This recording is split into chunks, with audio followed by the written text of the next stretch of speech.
Have you ever had a traumatic experience in your childhood? Yeah, I've had like so many, like I've been in the hospital for quite a few times in my childhood. Tell us more about the most impactful incident. Okay, so when I was 3 or 4, I actually split my head open twice. Yeah, in the span of like 1 or 2 years.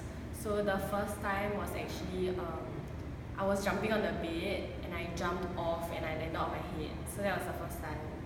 And then subsequently, right, the second time.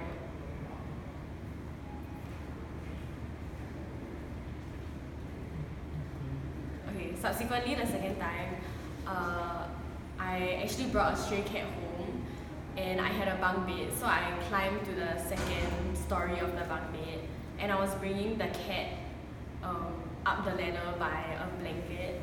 So my top half of my body was kind of like dangling off the dangling off the bunk bed to bring the cat up in the blanket, and then the cat started to like jump out.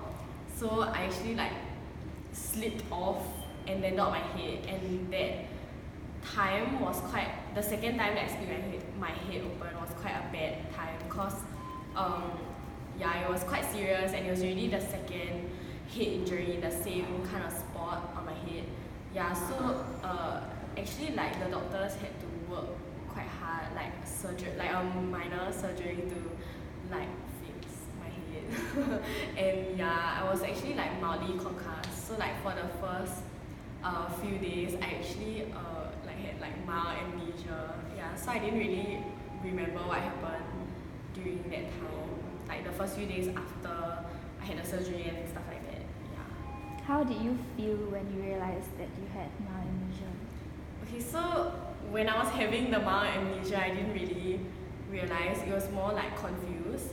Yeah, so I didn't really know what was happening around me. Like, yeah, I didn't remember even like getting the injury. So I was very, very like confused and like I like saw these people like crying and like yeah, just a lot of doctors kept coming in and out of my room. So I was very yeah, mostly confused. After the incident, did your parents treat you differently while you were at home, like in the way they took care of you? Yeah, I think definitely they were more present like in my life because at the time of the second like incident, my only my grandmother was at home, so she was the one to bring me to the hospital and stuff like that. So I guess my parents felt quite guilty that they weren't really around to like take care of me and like watch over me lah. Like in a sense, they kind of like blame themselves because like they thought like oh if they were there then I wouldn't have gotten injured and stuff like that. Yeah, so I think they were more like they took more leave to come and spend more time with me. Yeah, and they also like kept a closer eye on the things that I did at home. When like your parents took more time off work, how did that make you feel? I think I felt really really guilty because yeah, because to them work is very important lah. Yes, okay. To them work is very important because yeah, they have to provide for me and my siblings. Yeah, so to them work is very important because they have to provide for me and my siblings. So yeah, my parents are kind of like workaholics, so they don't really like to take time off of work. So I felt very guilty because I felt like I was being a burden to them.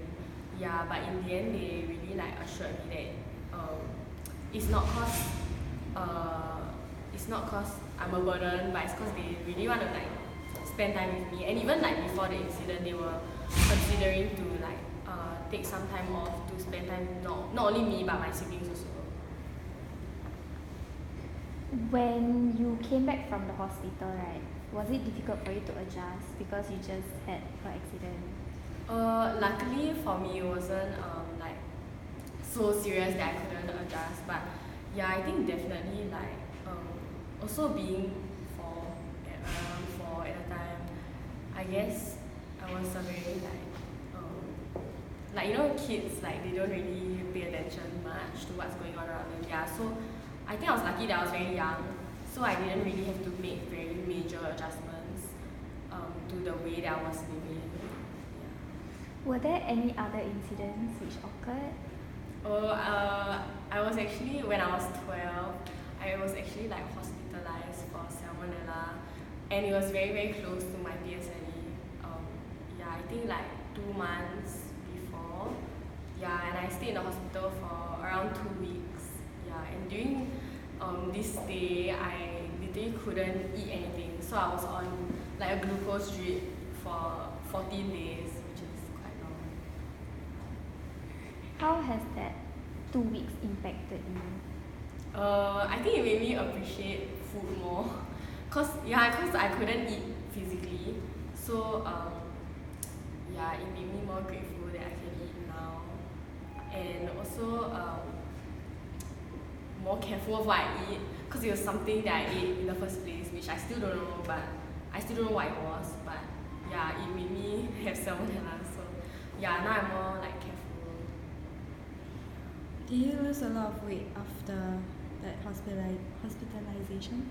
Yeah, I definitely did, cause I was really very skinny. Like I've always been very skinny. So the drip, right, just basically like sustains you. It doesn't like do anything.